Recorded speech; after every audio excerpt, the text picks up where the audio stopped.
It's time to go dancing. The 2025 NCAA College Women's World Series is here. On deck with Rachel Becker on Big 12 Studios. I'm Kylie Austin, and I'm joined by our softball insider, the Rachel Becker, our two-time All-American 2023 first team All Big 12 NCAA leader in doubles, former Purdue and Oklahoma State athlete, and current Oklahoma City Spark infielder. Rachel, I'm so happy to have you here. Thank you, Kylie. I'm so excited to talk about some postseason softball. It's my favorite time of the year. Best time for sure. Starting strong with Oklahoma State heading to Arkansas for the Fayetteville Regional. The Cowgirls take their 33-18 record to face Indiana on Friday. They've had a bit of an up and down season in the Big 12, managed to get a first round bye for the Big 12 championship, but fell to Arizona State. What do the Cowgirls need to do well to propel them into regionals? Yeah, like you said, I think just them, it's that inconsistency throughout the whole season, which has been their biggest struggle. They've shown some pockets of really explosive offense and lights out pitching. Took some really big wins early in the season. They got the win over Texas A&M, who is the number 1 seed overall. Florida State, Alabama, just to name a couple of other really big wins that they've had. But throughout the back half of the season, I think just really struggling to piece everything together, whether that's pitching, fielding, and hitting, and just making sure that everything is in sync. And Oklahoma State was one of those teams that was kind of on that bubble to host the regional. I think their poor performance in the Big 12 tournament and towards the end of the season kind of just led them to get sent to Arkansas, which honestly is a really tough draw. Arkansas is one of the best hitters in the country. Bree Ellis, along with Robin Herron, super good pitching staff.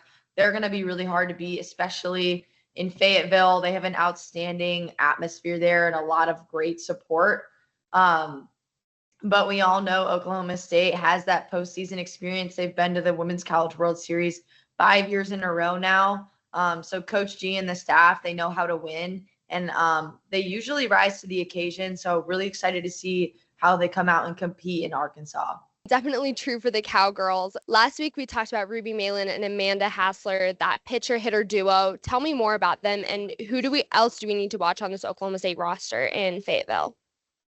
Yeah, Ruby Malin and Amanda Hassler obviously have been two of the consistent pieces on this team. Ruby Malin has been doing a great job all season holding teams down to just one or a few runs, and sometimes her offense just hasn't been there to support her.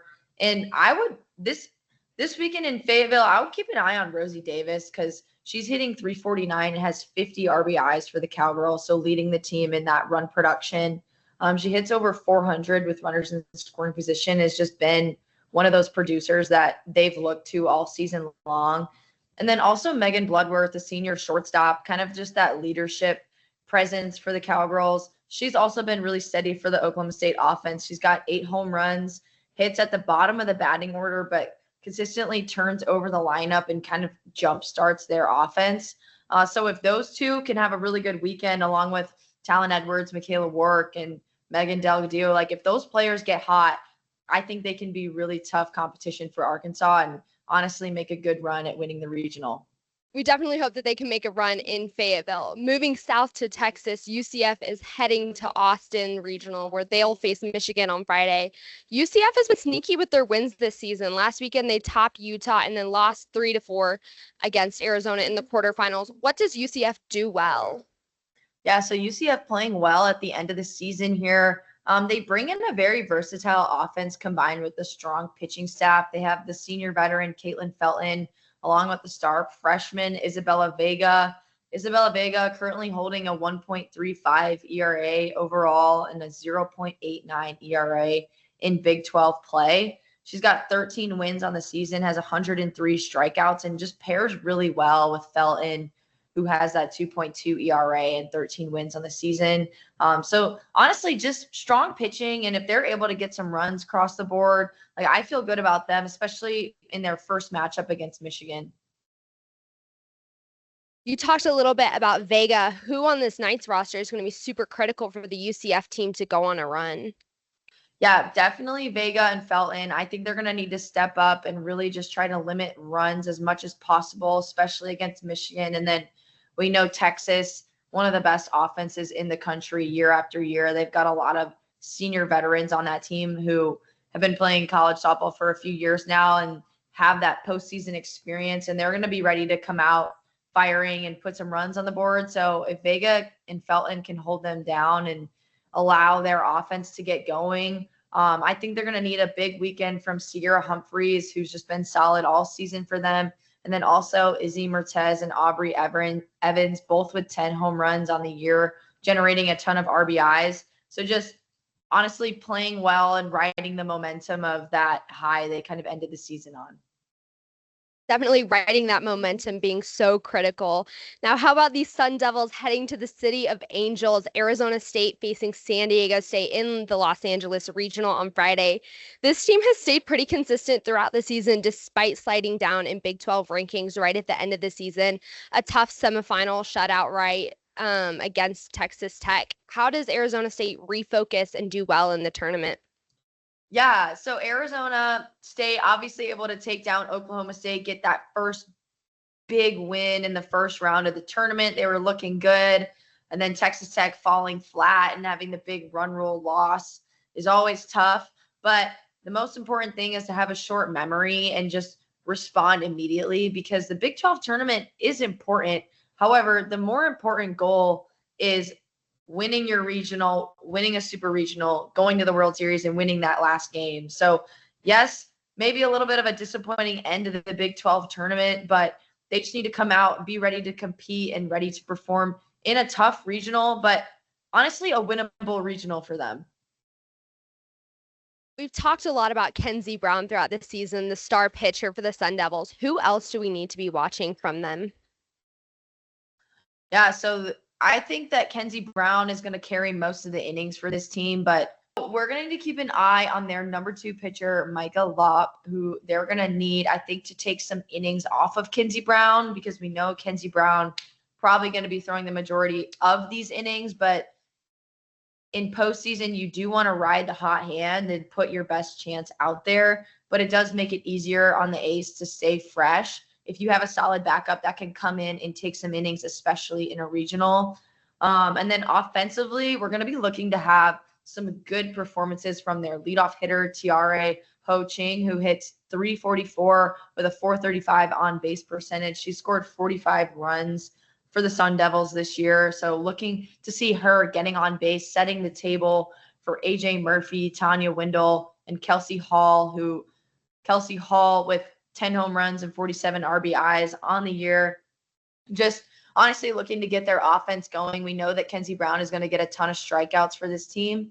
And I think they have some good competition in San Diego State and UCLA. But when you have one of the best pitchers in the country, you're never out of the game. So I'm really excited to see how they come out and compete in Los Angeles. That'll be so exciting for sure. And the heat is on in Tucson. The Arizona Wildcats hosting their regional. The Wildcats boast a 45-11 record and will face Santa Clara first. Arizona lost the Big 12 championship to Texas Tech, but has been so successful all season. What is the secret to this success, and how did the Wildcats win their regional? Yeah, the secret to success for Arizona is literally just to keep doing what they've done all season long, and that's compete and put up runs behind Devin Netz and Miranda Stoddard. I know we've talked about those two so much over the course of the year because they're so dominant, especially Devin Netz, who just dominates in the circle, but then also is able to put up 17 home runs with 62 RBIs on the year. Just has been a star player for them. Obviously, Big 12 player of the year, just makes a huge impact. This team has 67 doubles as a team, 74 home runs as a team. So we've seen that power all season long.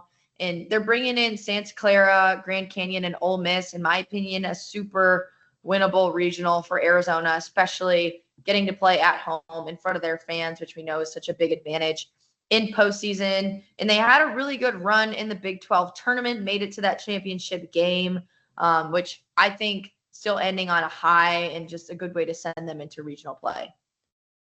Absolutely. There's nothing like a home field advantage. And you mentioned it for sure. Amanda Stoddard and our Big 12 Player of the Year, Devin Netz, leading the charge for Arizona as an unbelievable player.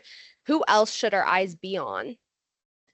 Yeah, my eyes are definitely going to be looking to Sydney Stewart, who is hitting 371 with 17 home runs and 60 RBIs, just putting up insane stats, so much power in this lineup. And then also Reagan Shockey, who brings that speed and that versatility, that athleticism. She's hitting 404, has scored 53 runs this season, 20 for 23 in stolen bases. So able to create some chaos and just run a little bit on other teams, but also be able to set the table for the big hitters like Devin Netz, Miranda Stoddard, and Sydney Stewart and just get that run potential. No doubt. Finally, our Big 12 champions hosting their regional in Lubbock. Nothing but dominance from Texas Tech this whole season. They shut out Baylor, Arizona State, and Arizona last weekend. They'll face Brown first on Friday.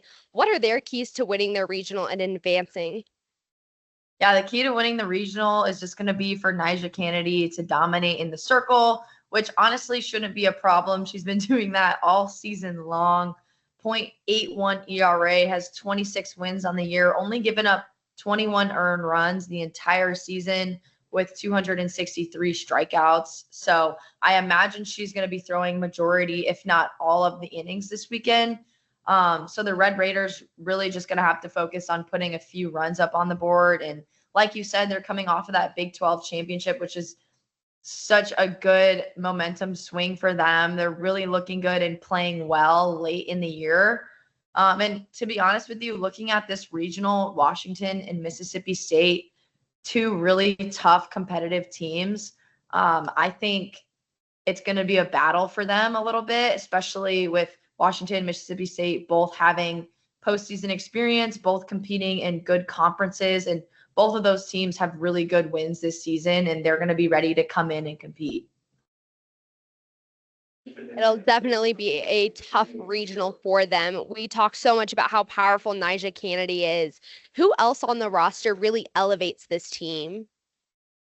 Yeah, so Alexa Langoliers hits 324 with 39 RBIs and has 8 home runs. And then Lauren Allred, 368 hitter with 45 RBIs and 8 home runs. So those two have really been the ones that have kept this offense going all season long. And just their offense is very dynamic and very versatile. I feel like they have a lot of players with a lot of different tools, which is going to be very helpful for them. And then as long as they can just play solid defense behind Nyjah and, rely on Alexa Langoliers and Lauren Allred and to power their offense, I think they're going to be in a good spot. And I think it's going to be really competitive regional, but we all know how good Texas Tech is, and they won the Big 12. So I'm really excited to see this regional play out.